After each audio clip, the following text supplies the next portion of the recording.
जनता के पास तो ये जा नहीं रहे हैं। वो एक जगह बैठ करके, रूम में बैठ करके, वो ये कहीं पश्चिम बंगाल हो, कहीं कुछ हो, कहीं कुछ दूसरा का वो स्टेट हो, वहाँ पर ये तो बस अपनी सीट शेयरिंग को लेकर के अपना होड़ जमाना चाहते हैं। तुम में कहा, राहुल गांधी तो न्याय यात्रा भी निकाल रहे हैं। नहीं, न्याय यात्रा निकाल रहे, वो अपनी जगह है, वो ठीक है। वो न्याय यात्रा का देखो, उसका कोई मतलब कुछ अर्थ नहीं निकलने वाला। आपने अपने मुंह से ये बात कही है कि मैं मोदी भक्त हूँ।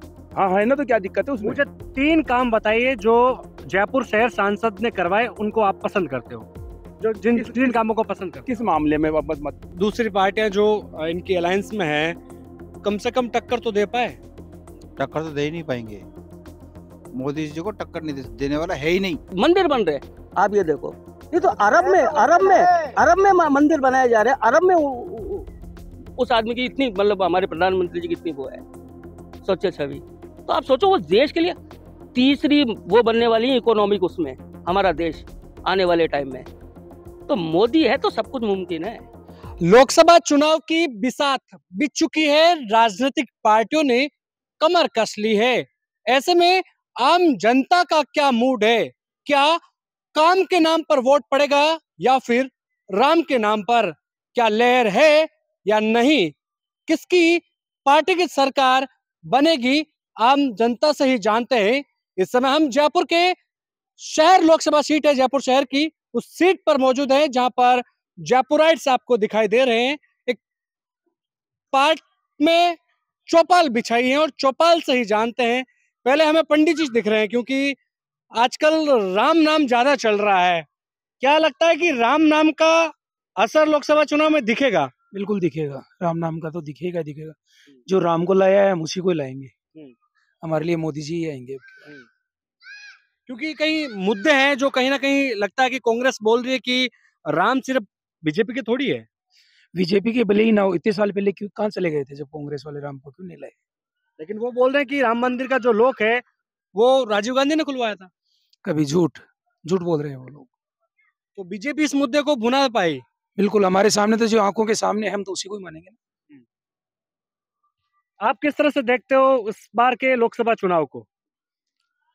हम तो मोदी जी के ही पक्ष में हैं और वही आएंगे। मतलब जो 2 चुनाव में मोदी लहर दिखी थी, इस बार मोदी लहर होगी या फिर राम नाम? देखो, राम जी तो सभी के हैं वो, लेकिन मोदी जी ने जो काम किया ना, तो हम मोदी जी के पक्ष में हैं। जयपुर शहर से रामचरण बोहरा भाजपा के सांसद है, 2 बार के सांसद है। उनके काम से कितने संतुष्ट हो आप? उनका काम बिल्कुल निष्पक्ष रूप से चलता है। वो काम यानी जो प्लेबैक रोल होता है वो करते हैं वो। उनका किसी को पता नहीं होता है, लेकिन जो काम होते हैं वो बाकायदा सिस्टम से दिख रहे हैं आप लोगों को कि भाजपा की जो लहर दिखती है आम जनता में, वो सबको जाहिर है कि राम नाम के हिसाब से। प्लस मोदी जी ने तो उसको 4 चांद लगाए ही हैं, वो दिख रहा है। और भाजपा का जो परचम हमारे जयपुर में लहरा रहा है, वो सभी को पता है कि विधायकों का अभी चुनाव हुआ है, तो काफी विधायक अभी भाजपा लहर से ही आए, जो राम नाम की लहर से आए हैं। लहर से तागे, क्योंकि जो रामचरण बोहरा है वो 2 बार मोदी लहर में जीते थे, लेकिन क्या काम करवा पाए जो कि जनता के दिलों के बीच वो जगह बना पाए? रामचरण बोहरा जी अपने आप में एक स्वच्छ छवि वाले, आप ये मान लीजिए कि एक नेता है, और उनका काम करने का तरीका भी बिल्कुल अलग है। उन्होंने जो भी काम किए बिना किसी हुल्लड़ के काम किए, उन्होंने अपने सभी कामों को शांति स्वरूप करके बिल्कुल शांति से परिपूर्ण करे हैं। तो मोदी लहर भी अपनी एक मुद्दा है, राम जी की लहर भी एक मुद्दा है, और कार्यकर्ताओं का किया हुआ काम भी एक मुद्दा है। तीनों मुद्दों को आप एक साथ देखो तो अपने आप हर जयपुराइट्स यही कहेगा कि हाँ, यस, वी आर विथ। क्या भाजपा के लिए या आम कार्यकर्ताओं के लिए जो लोकसभा कैंडिडेट होगा वो मायने नहीं रखेगा? क्योंकि जिस तरह से 2 बार मोदी लहर चल रही है, इस बार जैसा कि बता रहे हैं राम नाम की लहर चल रही है। नहीं, राम नाम की तो लहर है ही, बाकी मोदी जी का जो डेवलपमेंट है ओवरऑल इंडिया बहुत बड़ा है, और रामचरण बोरा जी भी टाइम से हमें रिप्रेजेंट करते रहते हैं। जयपुर के लिए जो भी कुछ ग्रांट है वो लेके आते रहते हैं। तो राम नाम भी चलेगा, मोदी लहर भी चलेगी। फिर ऐसा क्यों बातें सामने आ रही है कि भाजपा प्रत्याशी बदलने की ओर देख रही है? नहीं, ऐसा कुछ नहीं है कि अब देखो, ये तो हिंदुस्तान है। आपको पता है कि आज हिंदुस्तान में जो मोदी लहर चल रही है, अब ये लोग कांग्रेस वाले बोलते हैं कि साहब हमने ताला खुलवाया था। ठीक है, ताला तुमने खुलवाया था, लेकिन पैरवी भी तो तुमने ही की थी ना। अदालत में पैरवी भी तो कांग्रेस वालों ने की थी। अब तक क्यों नहीं आए राम? अब तक वो एक टेंट में क्यों थे? आज इतना बड़ा काम उन्होंने किया है। देश तो 3 समस्याओं से जूझ रहा था। एक धारा 370 पे देश जूझ रहा था, और राम मंदिर पे देश जूझ रहा था। इन समस्याओं को इस मोदी जी ने किया, आज हिंदुस्तान का इतना बड़ा नाम किया।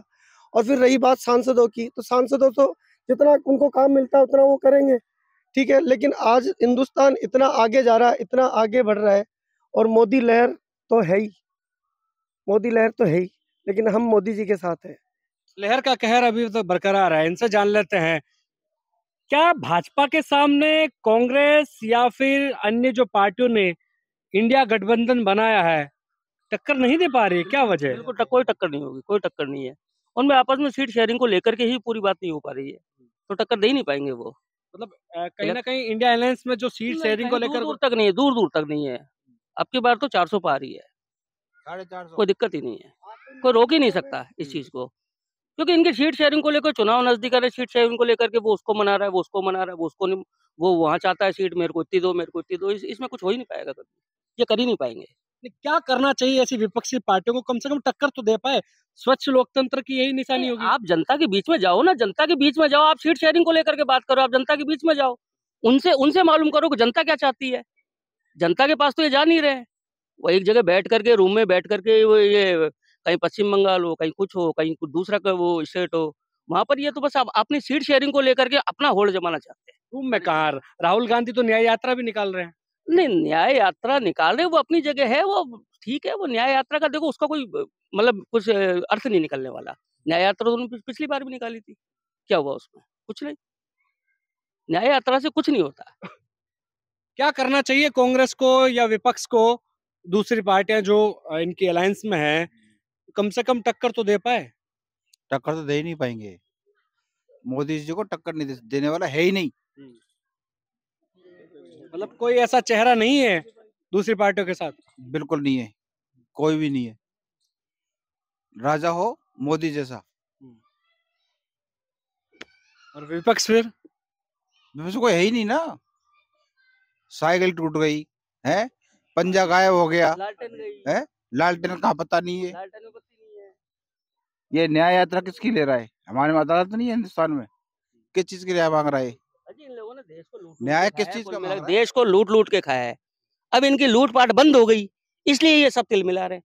ये सब पागल हुए जा रहे हैं कि यहाँ इनकी सबकी अपनी अपनी जो दुकानदारियां थी, वो दुकानदारियां बंद हो गई इनकी।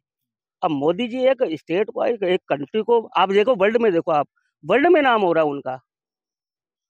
कहाँ सऊदी अरब, कहाँ क्या वर्ल्ड मस्जिद, मतलब मंदिर बन रहे। आप ये देखो, ये तो अरब में मंदिर बनाए जा रहे हैं। अरब में उस आदमी की इतनी, मतलब हमारे प्रधानमंत्री जी की इतनी वो है स्वच्छ छवि। तो आप सोचो, वो देश के लिए तीसरी वो बनने वाली है इकोनॉमिक, उसमें हमारा देश आने वाले टाइम में। तो मोदी है तो सब कुछ मुमकिन है। आप उस हिसाब से बात करें कि यदि कांग्रेस जब राजस्थान में चली गई, अब विपक्ष में है, कहीं ना कहीं कांग्रेस को पार्टी संगठन में कुछ बदलाव करे तो शायद कुछ लगे, क्योंकि आपसी अंदरूनी लड़ाई इनके लिए नहीं, वो अब उनका निजी मामला है, उसमें तो हम तो क्या बता सकते हैं। आम जनता के हिसाब से बताइए भाई, उनको संगठन में बदलाव तो करना चाहिए। भाई, आप जनता के बीच जाओ तो फिर जनता में विश्वास तो पैदा करो। जनता में विश्वास ही नहीं है किसी भी चीज का लेकर के, तो जहाँ विश्वास है वहाँ सब कुछ है। सचिन पायलट को यदि राजस्थान की कमान दे तो शायद टक्कर में आते हैं। सचिन पायलट को आगे लाना चाहिए, इनको लाना चाहिए सचिन पायलट को। मगर ये न जाने इनकी किस तरीके की राजनीति है कि ये मतलब जो वो आगे लाने ही नहीं चाह रहे किसी को भी। ये जिनका चल रहा है उन्हीं को चलने दो बस। इस तरीके से मतलब चल रही है, परिवारवाद की राजनीति रह गई है। पार्टी किसी को भी चेहरा बनाए, चेहरा मायने नहीं रखता आपके लिए? चेहरा मायने रखता है। चेहरे के पीछे देखा जाता है कि जो चेहरा है, जो साफ चेहरा है या गलत चेहरा है। मोदी जी एक वो है, अपने देश के लीडर है। लेकिन लोकसभा प्रत्याशी का चेहरा देखोगे आप? जयपुर शहर लोकसभा का जो भाजपा प्रत्याशी या कांग्रेस का प्रत्याशी होगा, उसका प्रत्याशी का चेहरा तो देखोगे, चेहरे के नाम पर वोट तो करोगे? नहीं नहीं नहीं, चेहरे के ऊपर वोट नहीं पड़ते। किसके नाम पर? जो जमीन से जुड़ के चल रहा है उसके ऊपर वोट पड़ेंगे। अगर चेहरा, अभी चेहरे के अंदर आप राहुल गांधी को खड़ा कर दो, राहुल गांधी थोड़ी प्रधानमंत्री बन जाएगा। प्रधानमंत्री के लिए चेहरा होना चाहिए मोदी जैसा। अब मोदी जी के चेहरे का, लोकसभा प्रत्याशी का बात कर रहा हूँ, क्या यहाँ पर कोई चेहरा मायने रखेगा आपके लिए, या फिर जो नेशनल लीडर होगा वही मायने रखेगा? National leader. लोकल आपके लीडर कोई मायने नहीं रखेंगे, भले किसी को भी दे दो चेहरा, ठीक है? नहीं नहीं, आप थोड़ा कंफ्यूजन दूर कीजिए, तब तक मैं इनसे बातचीत करता हूँ। मेरा कहना का मतलब ये कि कोई भी पार्टियां, नेशनल लीडर चाहे राहुल गांधी हो, चाहे नरेंद्र मोदी हो, या फिर लोकल जिनको कैंडिडेट बनाती है, वो चेहरा आपके लिए मायने रखेगा? हमारी तरफ से तो मोदी जी है, और यहाँ पे किसी को भी खड़ा कर दो, हम तो मोदी के भक्त हैं सीधी। विकास भी है और आस्था तो है ही। अब यहाँ पे किसी को भी, अब मतलब इस सीट से किसी को भी खड़ा कर दो, हम नेशनल में देखते हैं सेंटर में कौन है, हमारे लिए सेंटर में अहमियत रखता है। देखिए, आपने अपने मुंह से ये बात कही है कि मैं मोदी भक्त हूँ। हाँ है ना, तो क्या दिक्कत है उसमें? मुझे 3 काम बताइए जो जयपुर शहर सांसद ने करवाए, उनको आप पसंद करते हो, जो जिन 3 कामों को पसंद करते किस हो। मामले में बताओ। जयपुर शहर लोकसभा सीट पर जो उन्होंने काम करवाए हैं, उनमें से 3 काम बता दो आप मुझे, जो आपको अच्छे लगे।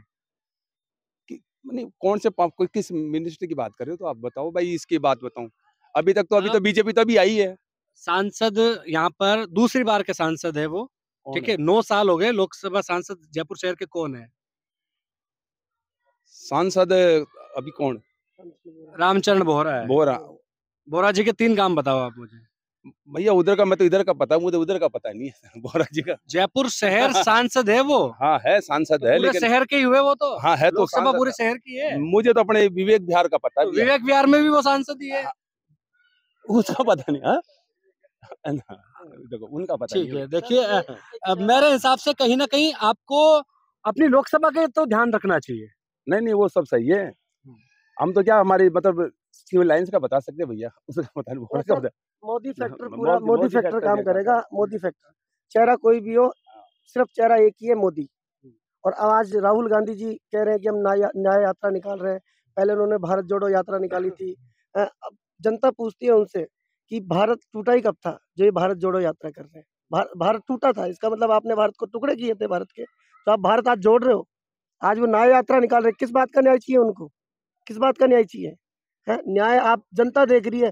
आज जनता इतनी समझदार हो गई है, क्योंकि आज जो लहर 10 सालों में आपने देखा, 10 साल मोदी जी रहा। आज भारत की छवि आज दुनिया में, आज मतलब दुनिया सैल्यूट करती है भारत को, कि आज की भारत, हिंदुस्तान कितना आगे जा रहा है। भारत की इकोनॉमी थर्ड इकोनॉमी बनने जा रही है। और हिंदुस्तान आज अपने आप में गर्व महसूस करता है। आज का बच्चा आज से देखो सर, आज से 10 साल पहले बहुत क्या है कि कांग्रेस ने क्या किया, लोगों को अनपढ़ रखा है सिर्फ, और एक वोट बैंक बनाया है, लोग तुष्टिकरण की राजनीति करी है। आज मुसलमानों को भी इन्होंने सिर्फ एक अनपढ़ बना के रखा है उन्होंने, और उनका वोट बैंक रखा है। आज मुसलमान भी, जो पढ़ा लिखा मुसलमान है ना, वो नहीं देगा कांग्रेस में वोट, किसी के मत पे नहीं देगा। पढ़ा लिखा मुसलमान होगा ना, वो समझदार होगा ना, वो बीजेपी में ही वोट देगा। उसको पता है कि कांग्रेस क्या किया है, कांग्रेस वालों ने आज तक क्या किया है। मैं पूछ रहा हूँ, 70 साल हो गए साहब, हम भी देख रहे हैं, हमने भी इतिहास देखा है। आज आप राम मंदिर की बात कर रहे हो ना, आज मैंने इतिहास पढ़ा, हालांकि मैंने देखा नहीं, सन 92 में जब वो गोलियां चली थी, सरयू लाल हुई थी। आज जब कहते हैं ना कि राम जी आए थे, जब आंखों में आंसू थे, क्यों थे? क्योंकि उन चीजों को याद करते हुए मेरे आंसू थे उस दिन जब प्राण प्रतिष्ठा हुई थी, मेरे आंखों में आंसू थे, आंखें भराई थी मेरी, कि आज प्रभु का मतलब इतने दिनों से ये कहाँ थे। हम हमारे घर में कुछ नहीं कर पाए। हिंदू राष्ट्र है ये, एक पूरे वर्ल्ड में एक ही हिंदुस्तान है जो हिंदू राष्ट्र है। हम हमारे घर में कुछ नहीं कर सके। आज एक मोदी जी आए, उसको घेरने के लिए आज पूरी टीम एक हो गई। आज ये पूरी टीम एक हो गई उसको हराने के लिए। लेकिन जनता सब समझती है सर, जनता पढ़ी लिखी जनता हो गई आजकल, सोशल मीडिया की जनता हो गई, पढ़ी लिखी जनता हो गई। अंतिम राय आपसे जानना चाहूंगा कि सब मुद्दे गौण हो गए राम के नाम के आगे। नहीं, ये जो पहले विपक्ष जो कर रहा है ये अवसरवादी राजनीति है। और राम तो जरूरी है ही, लेकिन मोदी जी ने डेवलपमेंट बहुत किया है। हमारी जो इकोनॉमी है वो भी वर्ल्ड की 3rd इकोनॉमी बन रही है। और जब भी विदेशी एफआईज जितने भी थे वो हमारी इकोनॉमी को डाउन कर देते थे। आजकल क्या चल रहा है कि जितने एफआईज हैं वो हमारे यहाँ पैसा इन्वेस्ट कर रहे हैं। वो चाइना, रशिया, इवन के अमेरिका को भी भूल चुके हैं। तो इसलिए मोदी जी बहुत जरूरी है। और सभी चहुमुखी विकास हुआ है, डिफेंस में बहुत अच्छा विकास हुआ है। और आज एक जो भी सैनिक है, मैं एक सैनिक घर से आता हूँ, तो बड़े गर्व से कहते हैं कि हम इंडिया में हैं, हम इंडियन है, जो कि हम वर्ल्ड को टक्कर दे रहे हैं आज। ये जयपुर शहर लोकसभा सीट का हाल है। जनता का मूड है, जनता की राय है। किन मुद्दों पर वोट करेंगे ये इनकी जुबानी आपने सुन ली। जब मतदान होगा तो वोट की चोट से कईयों को जवाब भी देंगे। मुद्दे क्या रहेंगे ये उन्होंने बता दिया, लेकिन कहीं ना कहीं मुद्दे गौण हो चुके हैं। एक नाम चल रहा है, राम का नाम, और उसके नीचे नाम है नरेंद्र मोदी। कैमरा सहयोगी मनोज के साथ विशाल शर्मा, जयपुर, राजस्थान तक।